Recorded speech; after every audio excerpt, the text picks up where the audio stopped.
Bismillahirrahmanirrahim. Assalamualaikum warahmatullahi wabarakatuh.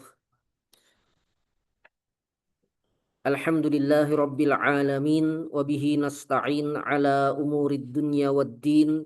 Allahumma salli wa sallim wa barik ala nabiyyina Muhammadin wa ala alihi wa sahbihi ajma'in. Allahumma anfa'na bima 'allamtana wa 'allimna ma yanfa'una wa zidna ilma. Allahumma inna nas'aluka ilman nafi'a wa rizqan tayyiba wa amalan mutaqabbala. Subhanaka Allahumma la ilma lana illa ma 'allamtana innaka antal alimul hakim. قال الله تعالى في كتابه الكريم وما كان المؤمنون لينفروا كافة فلولا نفر من كل فرقة منهم طائفة ليتفقهوا في الدين ولينذروا قومهم إذا رجعوا إليهم لعلهم يحذرون وقال رسول الله صلى الله عليه وآله وسلم Man salaka tariqan yaltamisu fihi ilma sahhalallahu lahu bihi tariqan ilal jannah. Amma ba'du. Alhamdulillah, pekan ini kita kembali mengadakan kajian pekanan setelah satu pekan libur ya. Dan kita kali ini kembali ke kitab fikih ya. Kembali ke kitab fikih, kitab Al-Yaqut An-Nafis fi Mazhab Ibn Idris. Baik, ya. Al-Yaqutun Nafis fi Madzhab Ibn Idris. Karya Al-Allamatus Syarif Ahmad ibn Umar Asy-Syatiri rahimahullahu taala. Dan kita akan membahas syurutu al-wudu, ya, syurutu al-wudu. Syarat-syarat wudu, ya. Syarat-syarat wudu, dan insya Allah mudah-mudahan tidak terlalu bertele-tele ya. Insya Allah kita akan coba khatamkan, kita akan coba selesaikan syurutul wudu ini pada satu pertemuan saja ya. Baik, saya minta ada yang membaca aja. Siapa yang mau membaca? Agak diperkeras. Ya.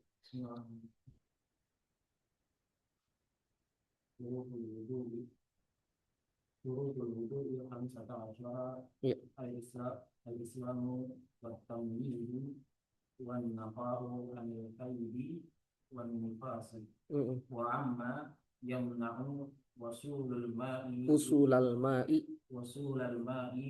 ila basharati wa an la yakuna alal qawli ma yughayyiru ma'a. Baik, cukup dulu. Baik, syurutul wudu'i, syarat-syarat wudu. Apa itu syarat-syarat wudu? Atau apa itu syarat-syarat? Ya, kita sudah beberapa kali sampaikan ya. Jadi syarat-syarat ini adalah sesuatu yang mempengaruhi keabsahan wudu. Dan ia bukan bagian dari wudu. Ya. Berbeda dengan yang sudah kita bahas sebelumnya, yaitu furudu al-wudu. Ya. Fardu-fardu wudu.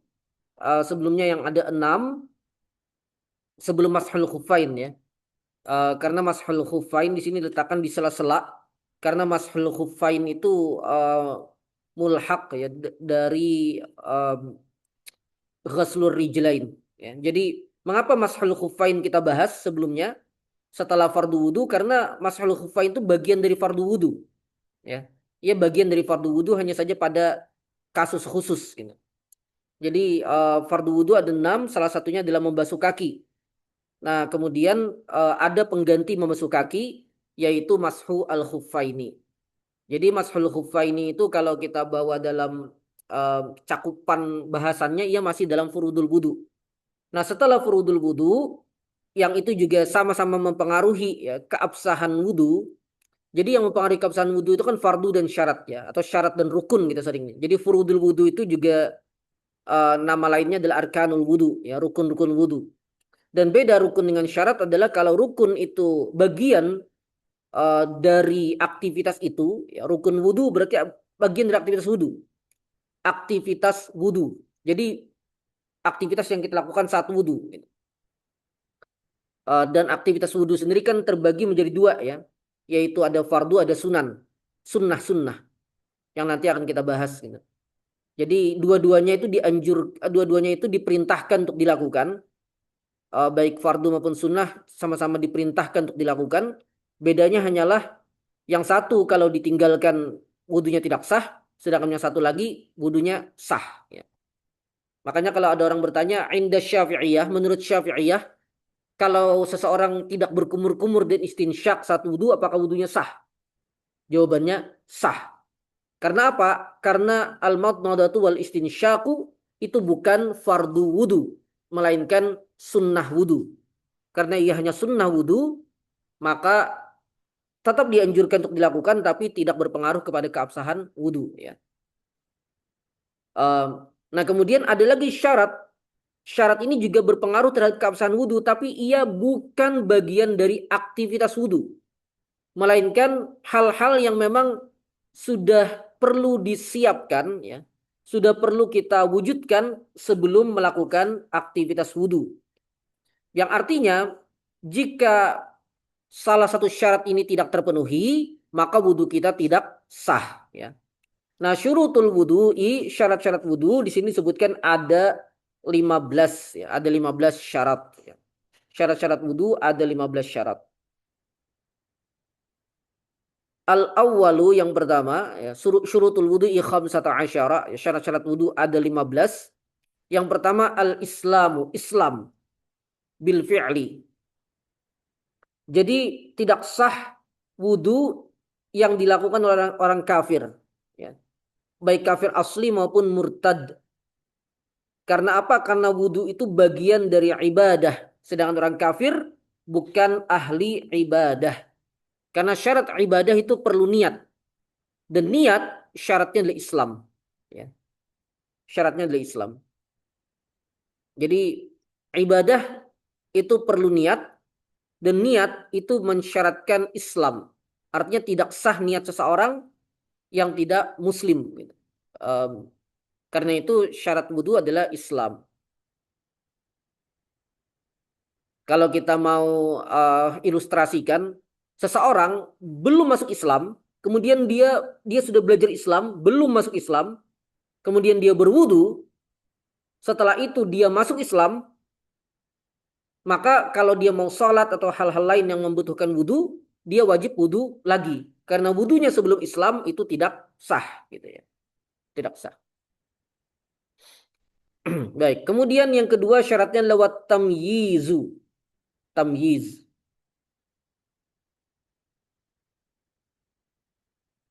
Tamyiz, tamyiz ini pengertiannya atau dobitnya ada banyak dikemukakan oleh para ulama ya.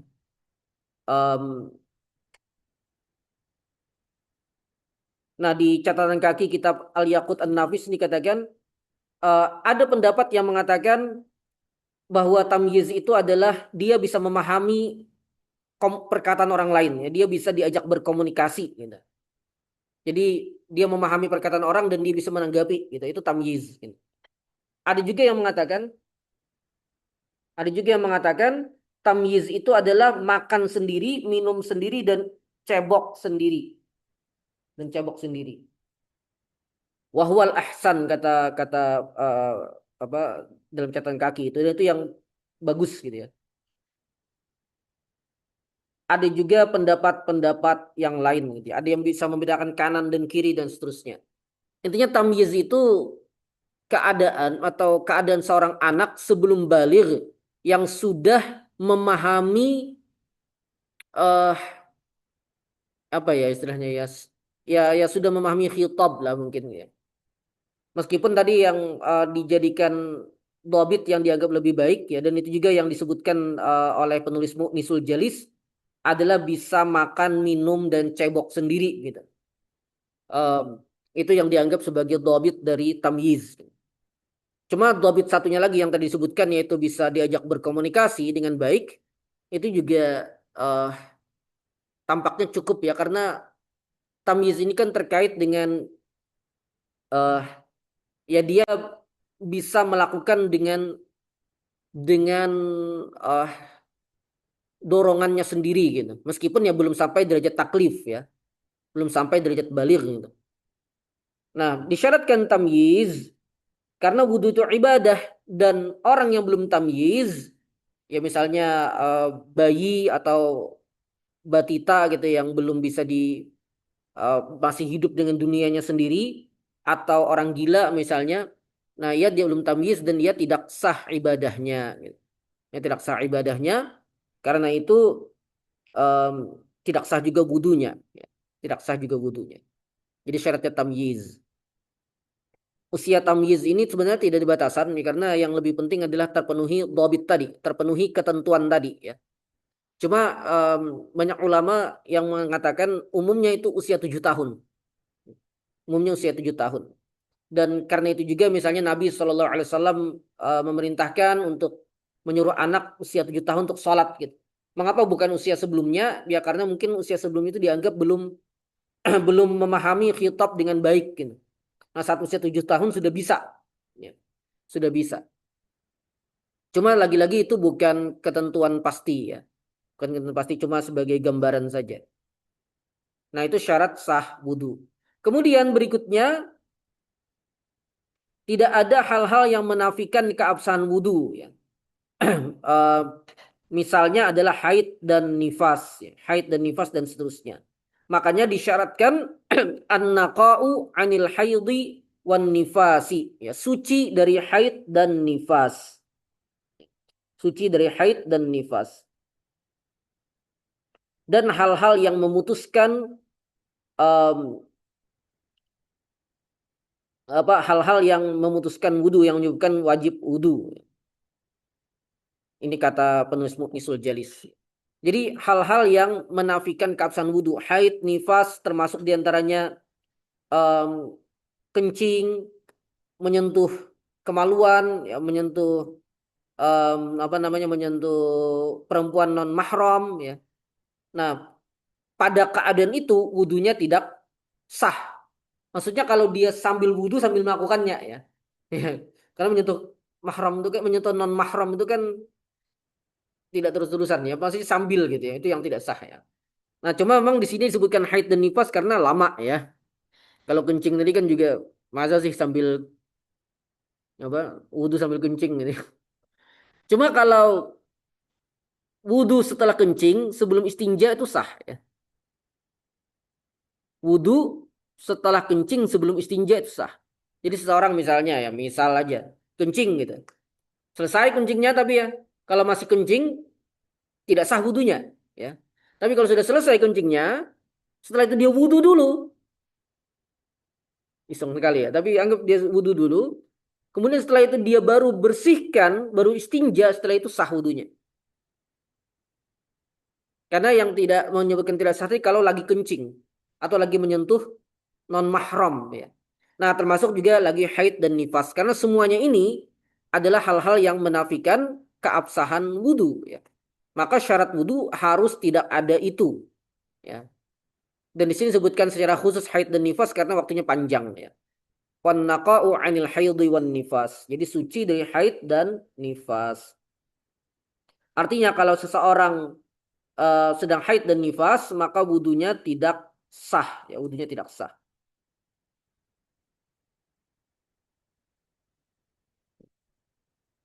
Kemudian syarat berikutnya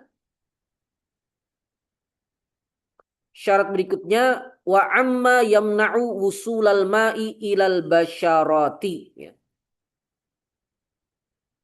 Dan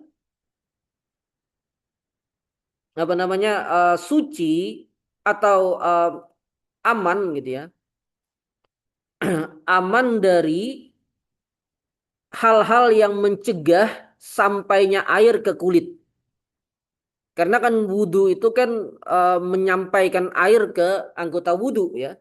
Ghasal gitu. Ghasal kan mengalirkan air ke anggota wudhu. Masah menyapukan air atau sesuatu yang basah ke anggota wudhu kan begitu ya. Artinya airnya sampai. Nah, kalau ada yang mencegah sampainya air ke anggota wudhu, maka kulit ya, maka tidak sah wudunya ya, tidak sah wudunya. Misalnya misalnya apa ya?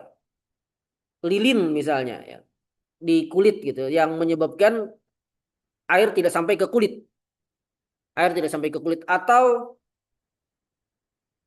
apa itu yang apa kutek ya, cat kuku perempuan.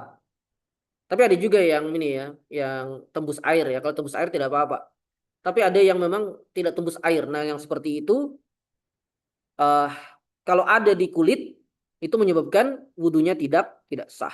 Menyebabkan wudunya tidak sah. Kalau tinta pulpen, Tinta pulpen kalau masih menyampaikan air ke kulit tetap sah. Kalau sampai air ke kulit tidak tetap sah dan umumnya masih sampai. Umumnya sampai jadi tetap sah.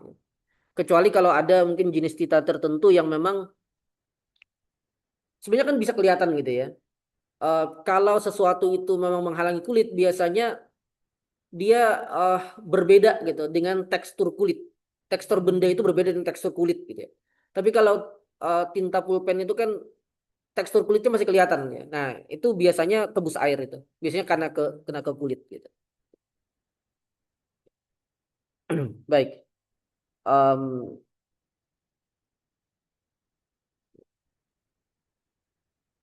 nah, di sini termasuk dikatakan termasuk kotoran yang ada di bawah kuku.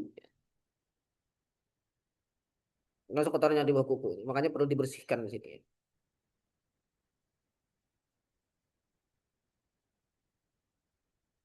Baik, kita lanjutkan. Wa alla ini yang terakhir dibaca tadi ya. Wa alla yakuna 'alal 'udwi ma yughayyirul ma'a.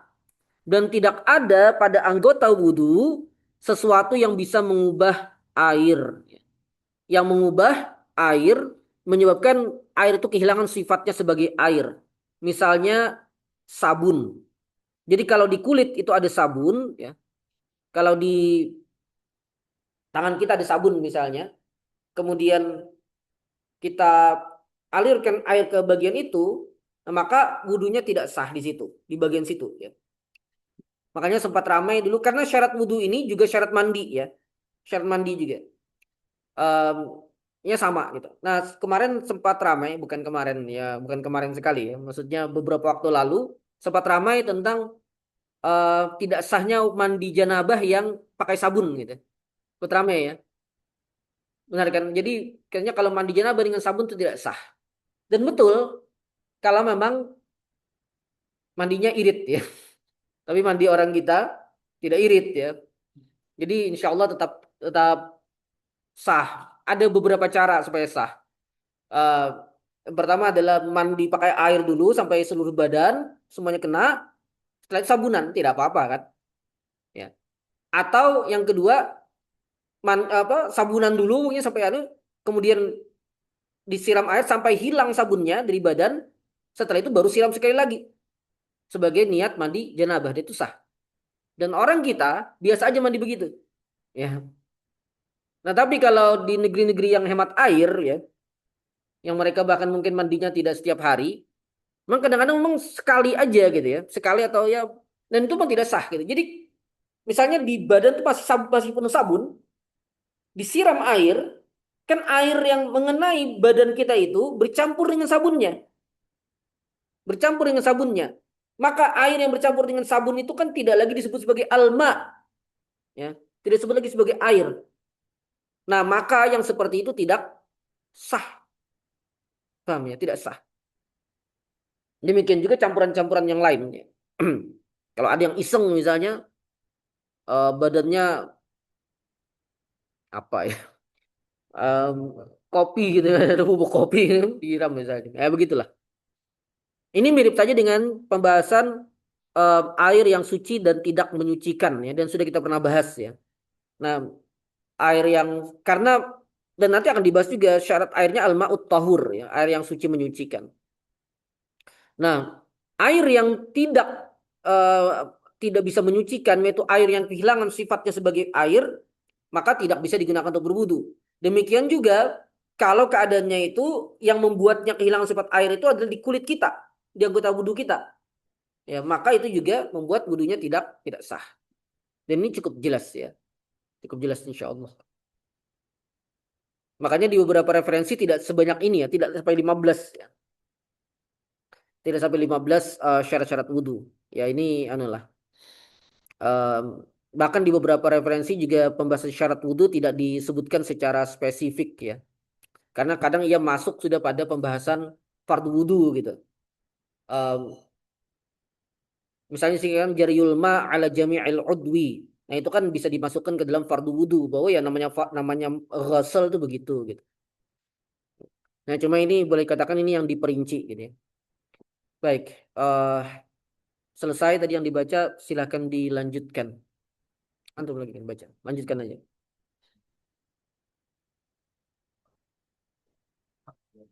Hmm. يعتقد فرضا من فروض سنة Hmm. والماء الطهور وإزالة النجاسة العينية وال- والجري Wajariyul. والجري الماء على جميع العضو Hmm. وتحقق المقتضي إن بان الحال Ya, ودوام النيات حكما ya. وعدم تعليقها Hmm. ودخول الوقت والموالة Lidaimil hadas. بدائم الحدث. Taib. Kita lanjutkan. Ini insya Allah bisa cepat-cepat aja ya. Tidak usah terlalu lama gitu. Um, Wal ilmu bi fardiyatihi. Ini yang keenam ya. Yang keenam. Tadi Islam satu, tamyiz dua, naqa' anil haidhi wan nifas tiga, wan naqa' amma yamna'ul usulal ma'i ilal basyarati empat, wa alla yakuna 'alal 'udwi ma yughayyirul ma' lima ya. Wal ilmu bi fardiyatihi enam. Dan ilm mengetahui secara pasti ya akan kefarduan wudu pada wudu yang wajib. Jadi kalau seseorang em, meyakini bahwa wudu itu hukumnya tidak wajib, maka kemudian dia berwudu, maka wudunya tidak sah. Atau dia ragu wudu ini wajib atau tidak gitu, maka tidak sah. Karena apa? Karena di antara syarat niat memang adalah jazm ya. Tidak boleh taraddud, tidak boleh ragu gitu. Maka kalau seorang tidak tahu ini wajib dan kemudian dia niat wudu, ya berarti tidak ada jazm di sana. Atau kalau dia mengira ini uh, sunnah gitu, padahal fardu, ya berarti niatnya salah. Jadi ini kaitannya dengan niat ya, kaitannya dengan niat. Cuma insya Allah semua kita tahu ya, wudu wajib tidak? Wajib ya, ya sudah ya itu. Tahu gitu. Wal ilmu bi fardiyatihi, sesederhana itu aja. Ya. Kemudian wa alla bi'taqida fardan min furudihi sunnatan. Kemudian tidak berkeyakinan bahwa salah satu fardu dari fardu-fardu wudu itu sebagai sesuatu yang sunnah.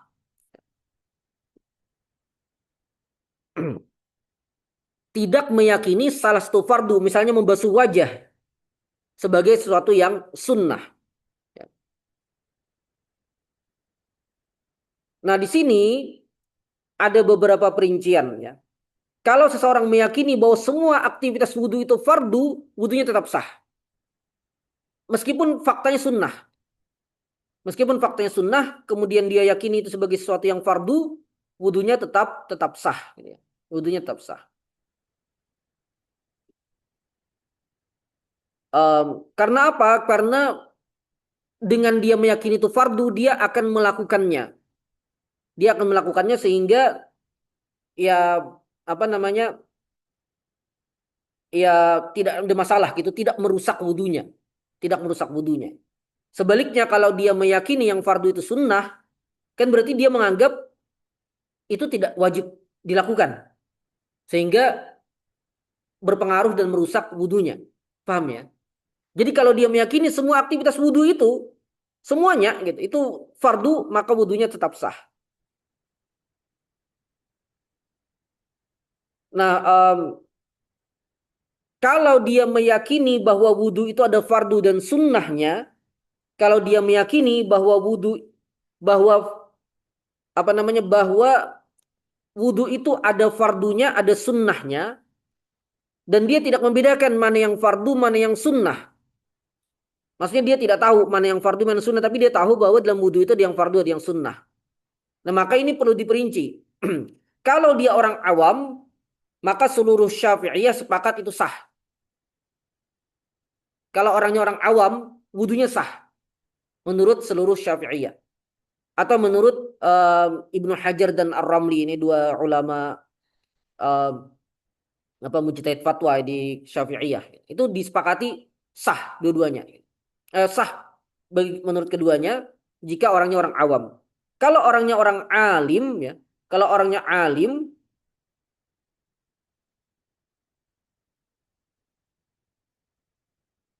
di sini adalah orang yang sibuk menuntut ilmu atau membersamai ulama. Jadi itu dobit alim di sini. Nah, kalau orangnya alim, wudunya sah menurut Ibnu Hajar Al-Haytami dan tidak sah menurut Ar-Ramli. Yang paling aman adalah kita tahu mana yang fardu, mana yang sunnah ya. Paling aman sudah itu insya Allah. Dan untuk mengetahui itu sebenarnya tidak terlalu susah. Tidak terlalu susah kan? Berapa fardu wudu? 6. Apa itu? Basuh wajah, basuh tangan hingga pai siku, mengusap kepala, mengusap sebagian kepala, membasuh kaki hingga mata kaki. Satu lupa niat ya, niat satu ya. Niat, membasuh wajah, membasuh seluruh wajah, membasuh kedua tangan sampai siku, mengusap sebagian kepala, membasuh kaki sampai mata kaki. Ada yang lupa tidak? Pas ya. Terakhir 6 tartib berurutan. Itu fardu. Nah, kalau kita sudah tahu itu ya aman insya Allah. Di sini yang tidak sah cuma yang pasti tidak sah cuma satu keadaan, yaitu kalau dia meyakini bahwa salah satu fardu itu sebagai sunnah.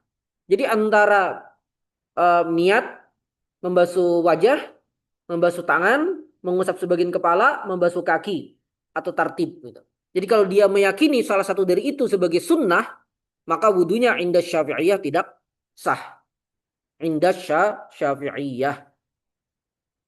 Dan tadi ada hal menarik kan ya, tentang orang yang meyakini bahwa wudhu itu ada fardu, ada sunnah, tapi dia tidak tahu mana yang fardu, mana yang sunnah.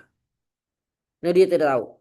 Itu kalau orangnya orang awam, maka wudhunya sah tanpa ada perselisihan di kalangan Syafi'iyah. Enak jadi orang awam kan? Memang enak jadi orang awam gitu. Beragama itu enak jadi orang awam. Tapi orang awam itu ada batasnya ya. Batasnya adalah dia memahami hal-hal yang wajib difahami oleh setiap muslim mukallaf. Setelah itu dia boleh beraktivitas yang lain. Orang awam. Jadi kalau ada yang menganggap agama itu ribet gitu, maka antara ada beberapa kemungkinan ya. Satu, dia salah guru ya. Gurunya yang membuatnya jadi ribet gitu.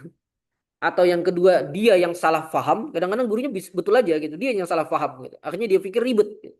Padahal orang awam itu lebih mudah. Sedangkan orang alim tugasnya lebih banyak. Makanya pengetahuannya juga lebih banyak. Tanggung jawabnya lebih banyak. Selalu begitu gitu. Dan tidak wajib setiap kita itu jadi alim ya, tidak wajib setiap kita jadi alim pada batasan ya tadi ya, istighal dengan ilmu syar'i secara mendalam gitu, tidak diwajibkan semua kita, tapi wajib kifayah ya, bukan juga tidak wajib sepenuhnya ya, fardu kifayah. Baik, enak jadi orang awam, cuma orang awam juga ada batasannya. Analoginya sederhana sekali. Tidak semua orang wajib jadi dokter. Ya kan? Karena kalau semua jadi dokter, siapa yang ngeluh di thread kan? Ya kalau semua jadi dokter kan. Nah, jadi um, kalau semua jadi dokter, ya meskipun ya sakit tetap sakit ya, namanya dokter itu sakit juga. Cuma siapa yang mengerjakan yang lain? Para ulama kita sudah menjelaskan bahwa mengapa sesuatu itu menjadi fardu kifayah, karena memang tidak semua orang harus menyibukkan diri dengan itu. Makanya dalam fardu kifayah itu bagi-bagi tugas. itu konsekuensi logis sekali. Rusak peradaban kalau semua orang sibuk di satu bidang saja. Bidang apapun. Semua jadi ahli nuklir. Siapa yang ngurus MBG? Ya, siapa yang ngurus ekonomi maksudnya gitu ya. Siapa yang ngurus ekonomi, siapa yang ngurus ini itu tidak ada. Kalau semuanya jadi alim fikih semua, bahkan kalau semuanya alim fikih aja, alim bidang lain aja yang masih ilmu syar'i kan jadi tidak ada gitu. Kalau mau semuanya jadi ahli fikih, siapa yang jadi ahli kiroat misalnya? Oh, langsung double ya. Tidak semua orang mampu gitu. Apalagi kalau semua jadi ahli fikih, siapa yang jadi ahli fisika? Siapa yang jadi ahli virus? Itu segala macam. Setiap orang perlu berbagi tugas gitu. Perlu berbagi tugas. Em, itu konsekuensi logis gitu ya. Nah, cuma tadi batasnya orang awam itu dia perlu tahu hal-hal yang wajib ain diketahui oleh setiap muslim mukallaf gitu ya. Baik. Eh ya itulah. Kita lanjutkan wal ma'ut tahuru. Air suci menyucikan itu ya betul ya. Ini sudah kita bahas rasanya ya di awal-awal sekali pembahasan Al-Yaqut An-Nafis. Air yang suci menyucikan yaitu air mutlak. Ketika ditanya apa itu air mutlak? Apa itu air mutlak? Itu adalah air gitu. Mutlak itu artinya bila kaidin, tanpa kaid. Maksud kaid itu sesuatu itu tidak bisa disebut air saja. Ini dalam bahasa Arab memang konteksnya ya. Cuma dalam bahasa Indonesia pun bisa dipahami ya. Eh, air kelapa kita bisa sebut air, tapi harus ditambahi kelapa, ya kan? Kalau kita sebut air saja, bolehkah secara bahasa ini bahasa Indonesia belum ya, belum bahasa Arab gitu. Bolehkah kita sebut sebagai air saja? Tidak. Karena kalau ditawari orang em, mau air gitu, kemudian kita katakan iya, tidak akan di apa buahkan orang air kelapa. Ya. Biasanya kalau air ya air putih mungkin di kita kan, nah gitu. Nah jadi air mutlak itu ya dia air tanpa kait apapun gitu. Jadi kalau masih ada kaitnya air kopi, air teh, air sirup, nah demikian juga dalam bahasa Arab gitu ya. Tapi ia bisa eh, yang mutlak itu air yang dilekatkan dengan sifat tapi bisa ditinggalkan juga. Contohnya adalah air sungai. Air sungai kan dilekatkan dengan sungai kan. Tapi kalau kita sebut air sungai sebagai air saja apakah tetap sah? Tetap sah, tetap bisa. Air sungai ya air. Air keran ya air. Air hujan ya air. Nah, maka itu masih air mutlak. Ya. Air mutlak. Itulah air mutlak. Itulah air. Jadi apa itu air mutlak? Air. Dan hanya air yang bisa digunakan untuk bersuci. Ya, selain nanti untuk wudhu ya maksudnya ya. Konteksnya untuk wudhu. Hanya air, hanya air gitu. Bukan benda-benda yang lain. Baik. Berikutnya wa izalatun najasati al-ainiyah. Menghilangkan najis ainiyah. Apa itu najis ainiyah? Yaitu najis yang fisiknya masih ada. Fisiknya masih ada atau salah satu sifatnya masih ada yaitu warna, rasa dan aroma. Ya. Nah, itu najis ainiyah artinya. Nah, kalau masih ada najis ainiyah di anggota di kaki misalnya masih ada tai ayam gitu ya. Tai ayam najis atau tidak? Hah? Khilaf binal ulama. Ya, khilaf di antara ulama. Syafi'iyah dan Hanafiyah mengatakan najis. Ya, Hanabilah dan Malikiyah mengatakan tidak najis. Ya. Karena dobitnya kalau dalam mazhab Syafi'i semua kotoran dan kencing dari semua hayawan itu najis. Manusia termasuk ya hewan apapun gitu, semuanya najis. Ya, semuanya najis. Sedangkan menurut Hanabilah kotoran dan kencing dari hewan yang boleh dimakan dagingnya, makulul laham, itu tidak najis. Makanya kencing onta tidak najis. Ya. Kencing onta menurut Hanabilah dan Malikiyah itu tidak najis. Makanya kan dulu pernah ada ustadz yang mempromosikan produk kencing onta kan. Protes orang Indonesia. Karena orang Indonesia kan banyak yang Syafi'iyah. Lalu bagaimana dengan hadis Nabi yang memerintahkan minum kencing onta? Bagi Hanabilah itu memang dalil bahwa eh, kotoran atau kencing hewan yang boleh dimakan dagingnya itu tidak najis. Itu menurut Hanabilah. Salah satu dalilnya itu. Tapi Syafi'iyah memahaminya itu bukan seperti itu. Memahaminya itu adalah bolehnya berobat dengan benda najis. Karena kencing onta itu najis. Tapi konteksnya itu berobat. Jadi bolehnya berobat dengan benda najis. Kecuali khamar. Boleh. Karena konteksnya berobat. Bukan tiba-tiba minum apalagi di suplemen. Ya. Atau jadi minuman sehari-hari itu menurut Syafi'iyah jelas tidak boleh. Karena najis. Nah termasuk tadi. Jadi ke tahi ayam kembali ya. Misalnya tahi ayam di kaki ini menurut Syafi'iyah. Maka sebelum kita membasuh kaki. Hilangkan dulu najis ainnya. Hilangkan dulu najis ainnya. Itu kalau tidak bisa dengan satu kali basuhan. Najisnya hilang dan hadasnya terangkat. Ya misalnya najisnya meskipun ada fisiknya tapi dikit gitu. Misalnya tai cicak gitu misalnya kan. Itu kan disiram aja. Ya sekali siram mungkin tai cicaknya udah pergi kan. Kemudian air mengenai bekas dari tai cicak tadi. Air berikutnya gitu. Nah maka yang seperti itu cukup sekali basuhan. Tapi kalau najisnya agak berat yang kira-kira tidak bisa gitu. Maka harus dihilangkan dulu. Baru kemudian em, basuhan berikutnya untuk wudhu gitu. Insya Allah cukup jelas ya ini ya. Lagian tidak. Hmm? Kalau kemarin kan ulun kan ikut jadi panitia korban ulun Ya. ragu nih kotoran sapi, kotoran kambing, darah sapi sama darah kambing tuh Hmm. kami perlu jelas semuanya tuh ganti bajunya atau nggak apa-apa, cuman kita sholat tuh pas wudhu itu kita bersihkan terus kita masak dulu masjid dalam keadaan Ada dipastikan ada darahnya. Ada darahnya di baju. Em, Yaitu bisa masuk nanti bab ini ya, bab rukhsah kepada orang yang memang biasanya ada rukhsah kepada orang yang apa namanya bekerja sebagai tukang daging gitu. Yang sulit untuk menghindari hal-hal semacam itu. Jadi termasuk ke dalam ma'fu ya. Cuma ya mau amannya apalagi kan ini cuma sekali gitu ya. Em, Amannya memang dihindari saja gitu. Jadi kalau memang sudah jelas ada. Tapi ini konteksnya lain lagi berarti. Kalau di baju kan tidak terkait dengan wudhu ya. Kalau di baju berarti terkait dengan sholat dengan membawa najis.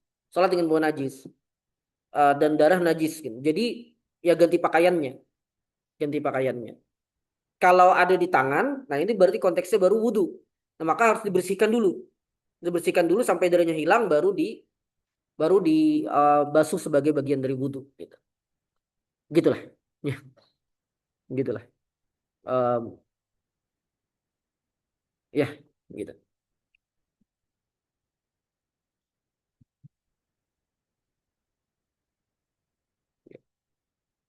Nah ini.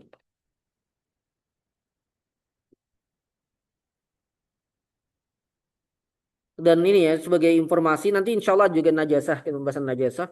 Dalam mazhab Syafi'i, najis itu ada najis aini, ada najis hukmiyah.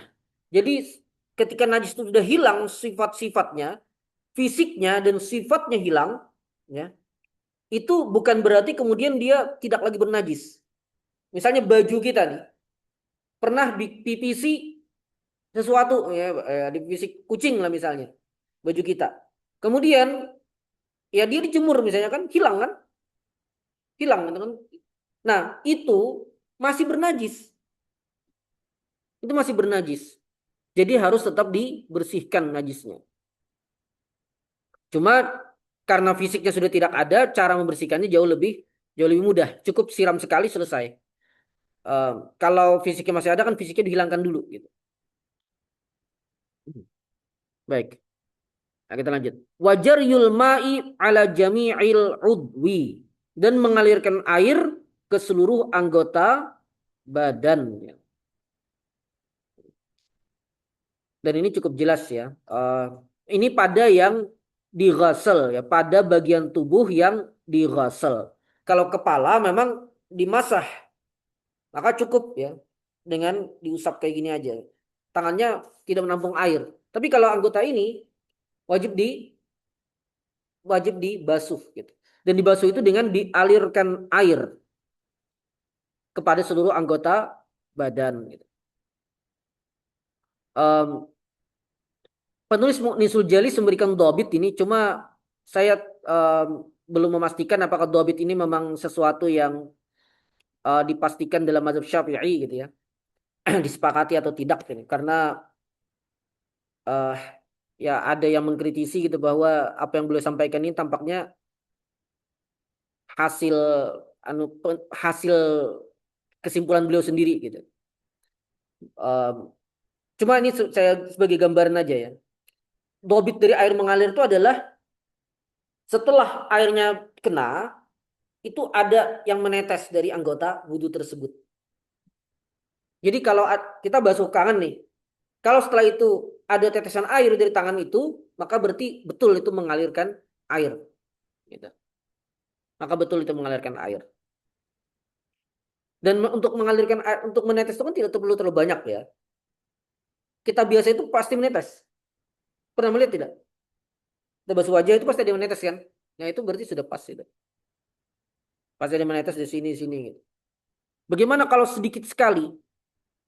Biasanya kalau ditunggu ada aja yang netes. Biasanya ya, kalau ditunggu gitu agak lama ada aja menetes. Itu juga berarti mengalir air gitu. Em, Cuma untuk membedakan lebih mudahnya, ya sebenarnya sederhana saja. Bagaimana cara kita menyampaikan air itu ke anggota? Kalau masah tadi, yang diinginkan adalah ada sesuatu yang basah, baik tangan ataupun selain tangan ya, baik tangan atau selain tangan yang diusapkan ke anggota, ke kepala. Itu namanya masah.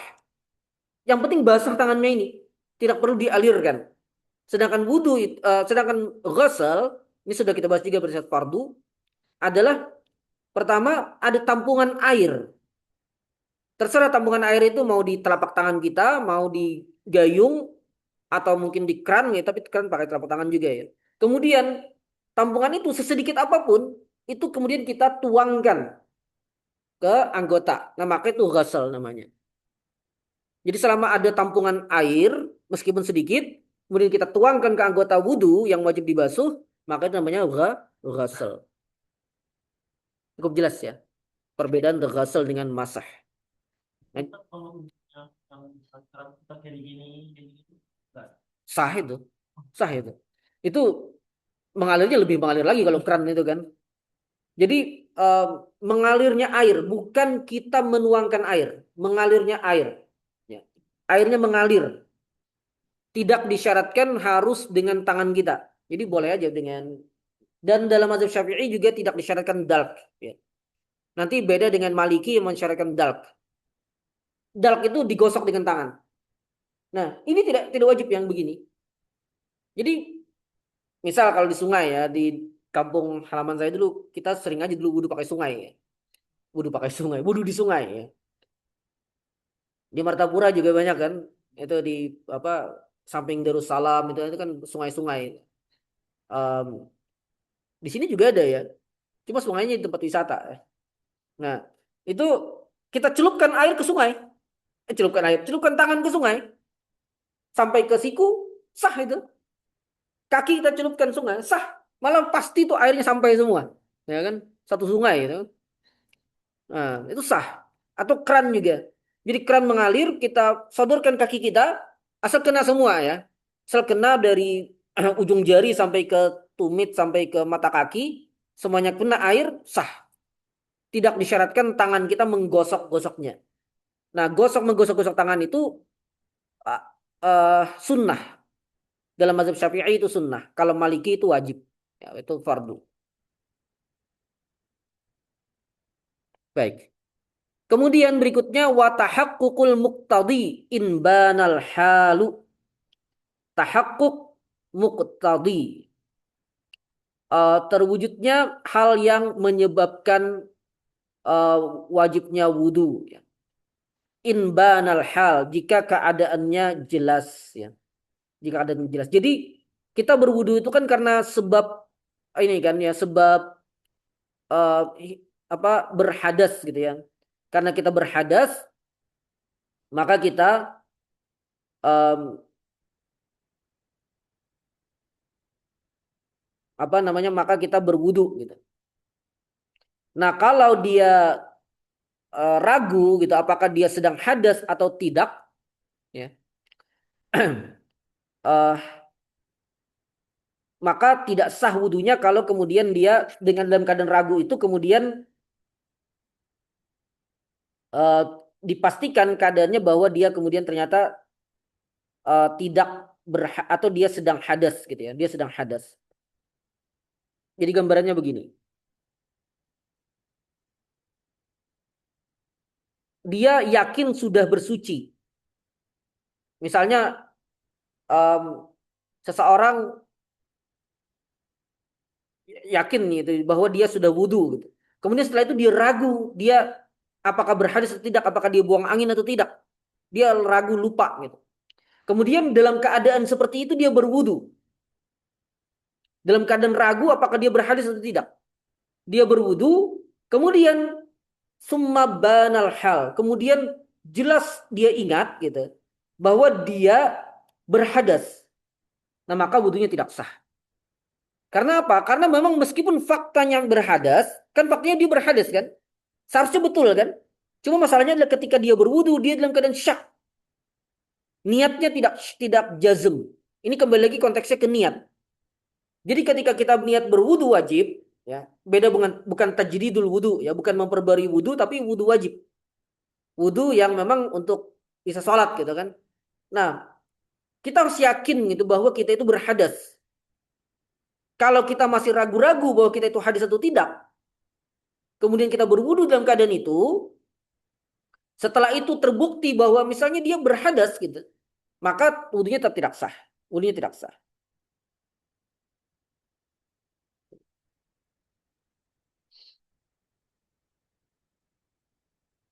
Kecuali kalau kalau dia tidak terbukti gitu ya, tidak terbukti bagaimana keadaannya, maka sah gitu. Karena memang bagaimanapun wudhu itu wajib.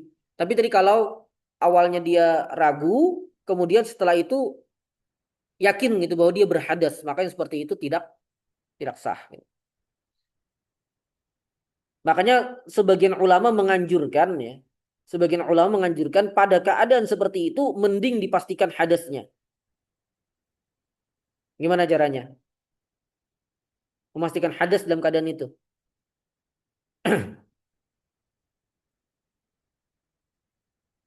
Gimana kira-kira? Jadi yakinnya apa? Jadi yakin dia hadas, gimana caranya?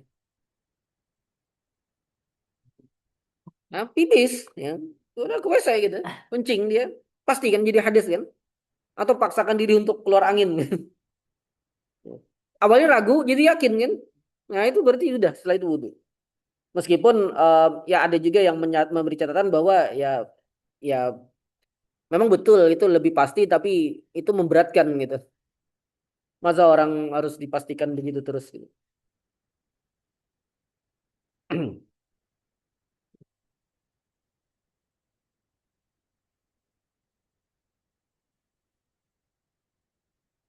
Baik, kita lanjutkan aja.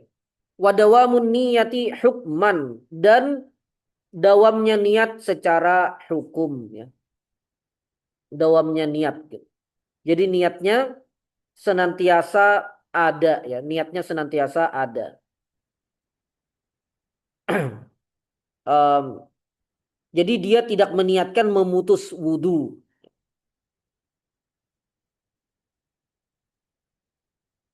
Baik, ini insya Allah cukup jelas juga ya, tidak perlu terlalu diperpanjang ini.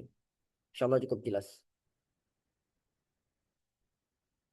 Apakah mungkin ya kita mengubah niat kita? Mungkin aja ya, mungkin aja. Cuma em, saya mengadopsi, meskipun ini memang kalau kita bicara pakem Syafi'iyah memang mereka membahas persoalan niatnya agak detail ya.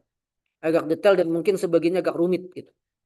Cuma saya mengikuti pendapat sebagian Syafi'iyah juga dan beberapa ulama lainnya bahwa persoalan niat itu sederhana sebenarnya. Persoalan niat itu kan hadir hati gitu. Jadi selama hadir hati maka insya Allah aman gitu. Bahkan ya misalnya ya dalam Syafi'iyah kan niat itu wajib saat awal fardu kan ya. Misalnya kalau niat sholat itu saat takbiratul ihram, niat wudhu itu saat membasuh wajah. Gitu. Nah, bagaimana kalau misalnya niatnya itu tidak lama sebelumnya, gitu. Tidak lama sebelum eh, aktivitas itu. Menurut Syafi'iyah tidak sah. Tapi ada madhab yang mengatakan sah, misalnya Hanabilah gitu. Maka ya sudah dianggap sah saja. Maka dianggap sah saja. Talfik dong. Iya, tapi tidak ada masalah. Karena pada dasarnya persoalan niat ini tidak terlalu sulit dan jangan dipersulit gitu. Karena jatuhnya kalau dipersulit jadi masyakkah bagi banyak orang. Baik. Kemudian yang ke-14, adamu ta'liqiha, tidak menggantungkan niat dengan sesuatu yang lain gitu. Tidak menggantungkan niat dengan sesuatu yang lain. Misalnya kalau dia katakan saya niat wudhu jika si fulan datang, maka wudhunya tidak sah. Wudhunya tidak sah. Karena ini syarat, ini kembalinya ke syarat niat ya. Karena niat itu tidak boleh disyaratkan taklik gitu. Digantungkan dengan hal lain. Saya niat wudhu jika si fulan datang. Saya niat wudhu kalau em, apa ini itu gitu ya. Nah itu tidak sah. Lalu bagaimana kalau ta'liknya dengan masyiatullah, insya Allah. Nah Syafi'iyah membedakan insya Allah dengan niat ta'lik, dengan insya Allah dengan niat tabarruk bizikrillah. Dibedakan. Jadi kalau insya Allah artinya apa? Jika Allah menghendaki, ya kan? Jadi kalau dia niatkan memang maknanya, jadi saya niat wudhu kalau Allah menghendaki, maka tidak sah. Karena dia gantungkan niatnya dengan kehendak Allah. Itu tidak sah. Tapi kalau dia mengucapkan insya Allah sebagai zikir saja, nawaitul wudhu insya Allah itu zikir gitu. Maka sah. Paham? Paham tidak? Insya Allah artinya jika Allah menghendaki. Kan artinya kita menggantungkan apa yang akan terjadi dengan kehendak Allah. Itu termasuk ta'lik niat. Nah, kalau ketika kita mengucapkan itu memang benar-benar niatnya menggantungkan wudhu kita, niat wudhu kita kepada kehendak Allah, maka wudhunya jadi tidak sah. Ya, wudhunya tidak sah. Tapi kalau kita membaca itu bukan dengan niat menggantungkan kepada kehendak Allah, tapi sekadar baca zikir aja, paham ya? Sekadar baca zikir aja, sekadar baca insya Allah gitu. Paham sampai di sini? Sekedar baca zikir insya Allah tuh paham ya? Jadi memang dia cuma baca aja gitu. Memang kebiasaan baca gitu. Dia kebiasaan baca dan memang tujuannya supaya dapat pahala gitu. Nah, yang seperti itu wudunya tetap sah karena pada dasarnya dia tidak mentakliknya dengan kehendak Allah. Paham ya? Ah, ya begitulah. Ini Syafi'iyah memang contohnya begitu ya, ada unik-unik gitu. Kemudian waduhulul waktu wal muwalatu. Ini syarat ke-15. Masuknya waktu dan berkesinambungan. Tapi ini bukan untuk semua orang yang berwudu. Ini yang ke-15 ya. Duhulul waktu wal muwalat. Tapi bukan untuk semua orang. Tapi lida imil hadas. Apa itu daimul hadas? Ini semacam penyakit orang yang senantiasa berhadas. Yaitu salisul baul, orang yang kencingnya tidak putus-putus, netes terus gitu.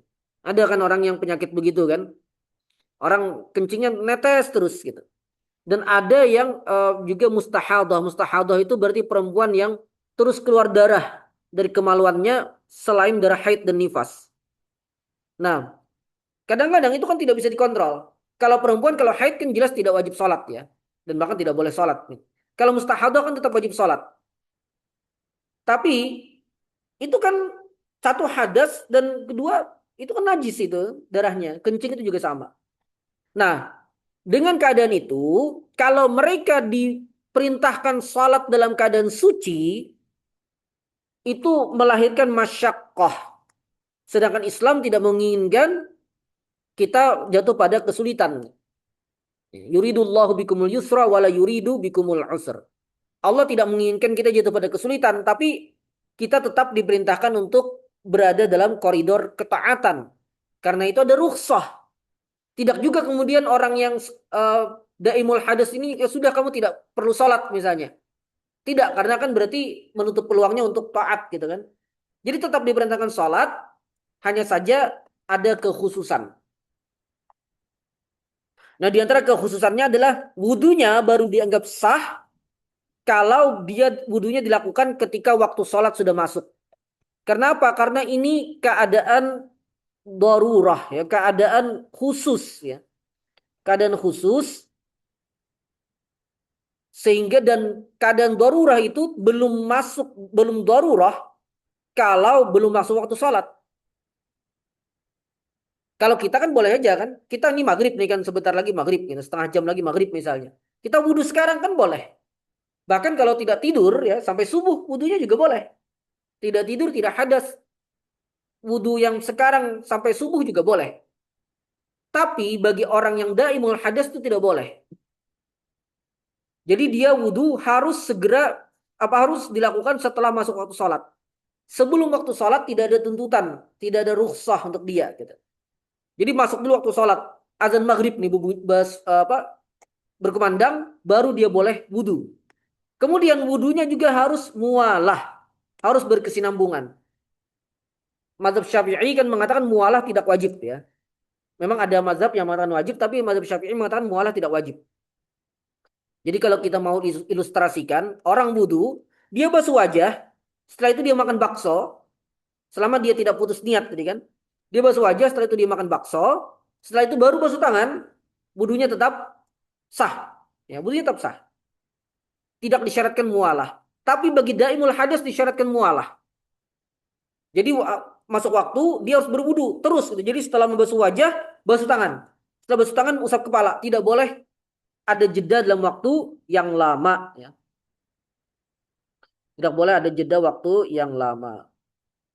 Nah, demikian juga nanti dia antara wudunya dengan sholatnya ya. Antara wudunya dengan sholatnya. Itu juga harus berkesinambungan. Tapi ini memang belum pembahasan itu ya. Nanti juga harus berkesinambungan. Jadi tidak boleh ada jeda dalam waktu yang lama. Jadi setelah wudhu, dia harus segera sholat. Kecuali kalau sholatnya jamaah ya dia nunggu azan iqamah gitu kan. Itu tidak apa-apa.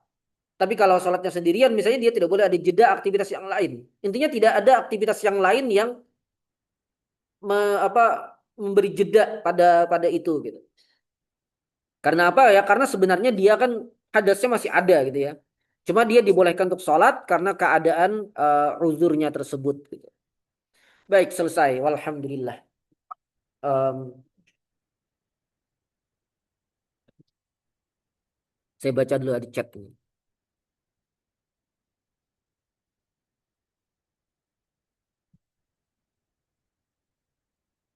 Ustaz Rahmi ya ada bertanya.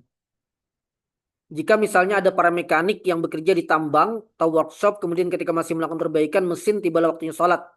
Ketika mau wudhu, ternyata tangan masih beroli berminyak sehingga tidak bisa membuat meresap air.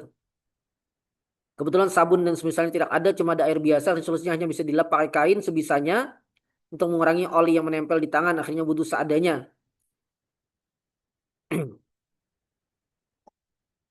Namun yakin bahwa belum bisa diusap sempurna di kulit. Apakah misalnya ini dalam mazhab Syafi'i hanya boleh dianggap salat li hurmatil waqti dan nanti wajib qada. um, Wallahu a'lam ya. Tampaknya iya ya. Apakah air yang diberi garam kemasan sama seperti air laut? Ya. Apakah air yang diberi garam kemasan sama seperti air laut?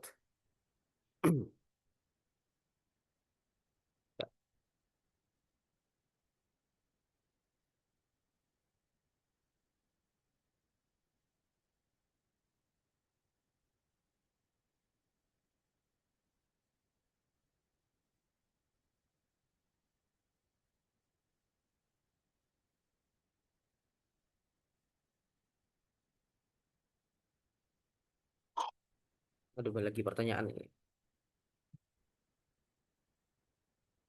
Air mutlak yang dicampur dengan sengaja dengan benda suci lainnya seperti kapur, susu, kelapa, dan lainnya akan menjadi air yang suci namun tidak mensucikan.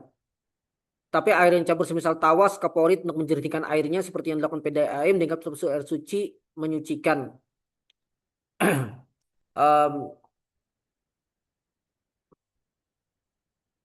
apa ilat kenapa hal ini dianggap sah-sah saja jika alasannya karena tawas dan kaporit tidak mengubah sifat air. Bagaimana dengan sifat air yang terkadang di daerah tertentu air PDAM-nya berbau sekali kaporitnya? Wallahu a'lam. Tapi pada air kran biasa yang secara umum sifatnya masih tidak berubah dari sifat air, maka jelas dia suci menyucikan ya. Kitab suci menyucikan. Tapi kalau benar-benar berubah salah satu sifatnya dengan perubahan yang cukup kentara, wallahu a'lam ya, maka itu tidak lagi menyebabkan dia memiliki sifat air ya. Tidak memiliki sifat air.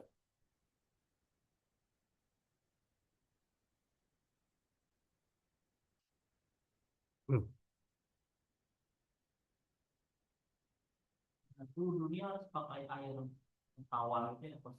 Air laut yang Air asli. laut tetap sah. Air laut tetap sah. Hmm.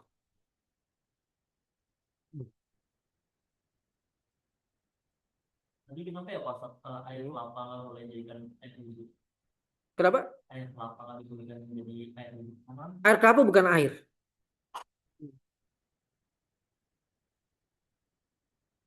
Air kelapa bukan air ya.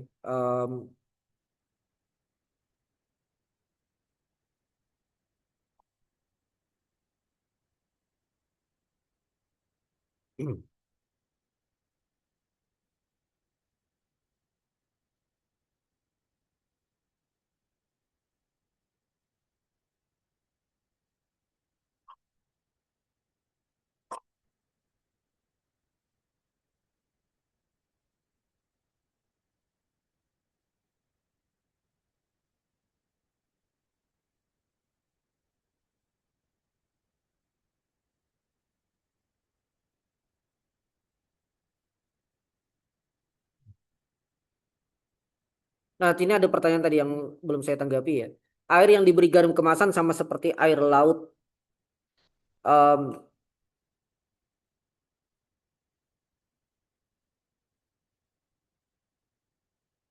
di sini ada perincian ya, ada perincian pendapat menurut kebanyakan Syafi'iyah. Kalau garamnya itu diambil dari garam air ya, artinya dari bentukan dari air gitu ya, bukan dari garam. Mungkin wallahu alam saya tidak tahu ya, apakah ada garam olahan gitu atau apa yang bukan berasal dari air. Nah, kalau ia berasal dari air, sumber garamnya itu sepenuhnya dari air, ya. Kemudian dicampur kembali dengan air, maka dia tetap suci menyucikan. Dia tetap suci menyucikan. Tapi kalau berasal dari garam selain dari air atau mungkin campuran atau ya olahan yang bukan berasal dari air, maka air yang bercampur dengan garam itu yang mengubah sifatnya, maka airnya menjadi tidak suci menyucikan lagi, gitu, atau tidak menyucikan lagi. Baik. Itu perinciannya menurut Syafi'iyah. Perinciannya menurut Syafi'iyah.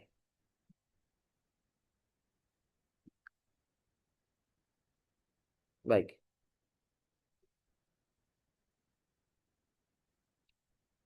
Itu mungkin kita cukupkan ya. Kalau ada hal-hal yang masih mau diperjelas, nanti bisa untuk yang gabung di grup WhatsApp, kajian pekanan mungkin bisa ditanyakan di sana ya. Insya Allah akan saya tanggapi. Kalau eh, yang tidak gabung, gabung dulu ya. Atau bisa hubungi Ustadz Abdurrahman. Kadang-kadang beliau ada share info kajian pekanan juga ya. Bisa langsung japri beliau untuk bertanya.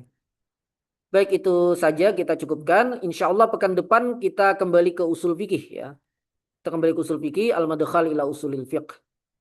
Kita memang bergantian begitu ya. Setelah saya materi fikih, lanjut ke usul fikih, nanti ke fikih lagi dan seterusnya begitu. Mudah-mudahan tidak bingung ya.